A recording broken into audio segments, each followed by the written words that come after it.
بسم اللہ الرحمن الرحیم۔ لاکھوں کروڑوں درود و سلام ہمارے پیارے نبی حضرت محمد مصطفیٰ صلی اللہ علیہ وآلہ وسلم پر اور آپ کی آل پر۔ مور جتنا اب خوبصورت ہے، اس سے کئی زیادہ جنت میں خوبصورت تھا۔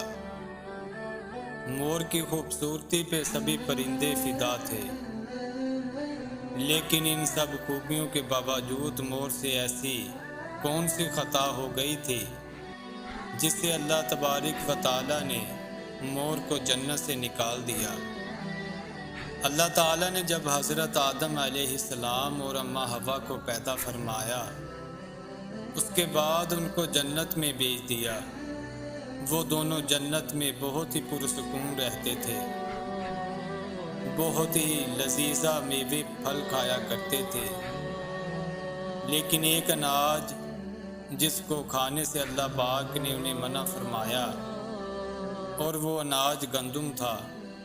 چونکہ شیطان حضرت آدم علیہ السلام کی وجہ سے ہی جنت سے نکالا جا چکا تھا، اسی وجہ سے شیطان کی حضرت آدم علیہ السلام سے دشمنی ہو گئی تھی۔ شیطان یہ چاہتا تھا کہ وہ کسی بھی طرح حضرت آدم علیہ السلام کو جنت سے نکال دے، اور ساتھ میں اماں حوا کو بھی جنت سے نکال دے۔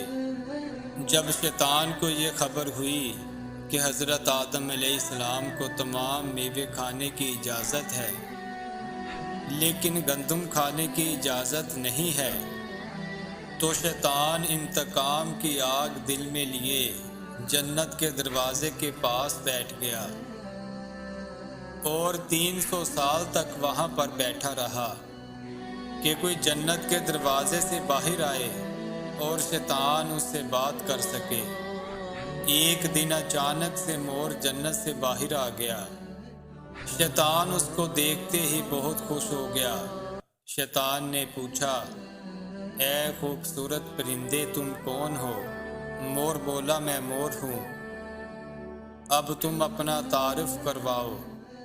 شیطان نے جواب دیا کہ میں عالم کروبیہ کا ایک فرشتہ ہوں، میں اللہ پاک کی عبادت سے ایک پل بھی غافل نہیں ہوں، میں چاہتا ہوں کہ میں جنت میں جاؤں، وہاں کی نعمتوں کا اپنی آنکھوں سے مشاہدہ کروں۔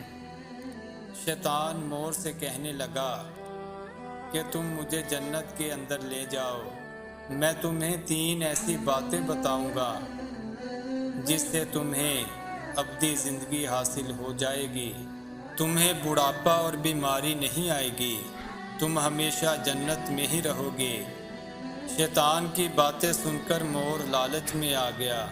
مور نے کہا کہ مجھ میں تو اتنی طاقت نہیں ہے کہ میں تمہیں جنت کے اندر لے جاؤں، لیکن ایک سانپ میرا دوست ہے، وہ شاید تمہاری مدد کر سکے۔ یہ کہہ کر مور سانپ کے پاس آیا، اس کو ساری بات بتائی۔ سانپ بھی شیطان کی باتوں سے بہت خوش ہو گیا، پھر شیطان کو اپنے منہ میں چھپا کر جنت میں داخل ہو گیا، اور یوں شیطان اپنی چال میں کامیاب ہو گیا۔ جنت کے تمام نگہبانوں کو یہ معلوم تھا کہ شیطان یہ چال چل رہا ہے اور جنت میں داخل ہو چکا ہے۔ فرشتے شیطان کو جنت سے نکالنے لگے، تب ہی اللہ پاک کا حکم ہوا کہ اس کو ابھی تک جنت میں ہی رہنے دیا جائے۔ وہ فرشتے اللہ تعالیٰ کے حکم سے رک گئے۔ شاید یہ حضرت آدم علیہ السلام کا امتحان تھا۔ شیطان حضرت آدم علیہ السلام کے پاس اور اماں حوا کے پاس جا کر اپنی محبت کا اظہار کرنے لگا۔ وہ دونوں ہی شیطان کو پہچان نہ سکے، کیونکہ ماضی کے مقابلے میں شیطان کی شکل تبدیل ہو چکی تھی۔ شیطان کہنے لگا کہ میں چاہتا ہوں کہ آپ دونوں ہمیشہ جنت میں اسی طرح زندگی گزاریں، ہمیشہ خوش رہیں۔ حضرت آدم علیہ السلام اس کی بات بہت غور سے سننے لگے۔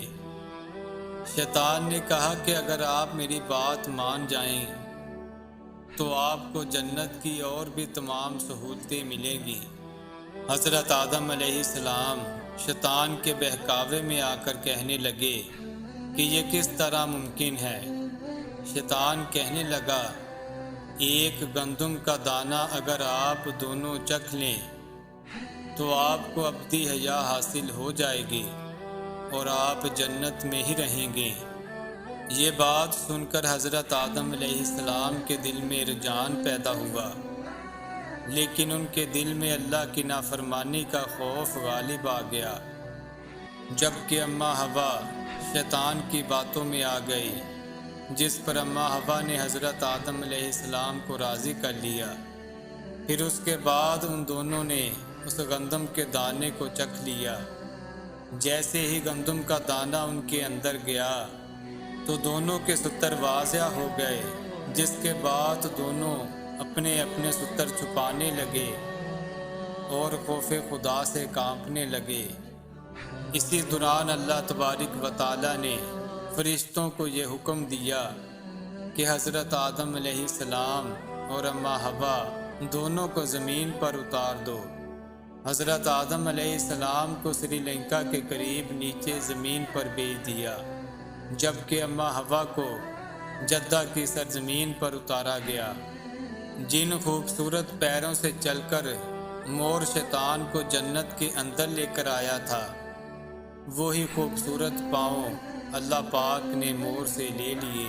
سانپ جو اپنے منہ میں شیطان کو چھپا کر لایا تھا، اس کے منہ کی خوبصورت خوشبو کو چھین کر اس میں زہر ڈال دیا گیا۔ پھر مور کے ساتھ ساتھ سانپ کو بھی جنت سے نکال دیا گیا۔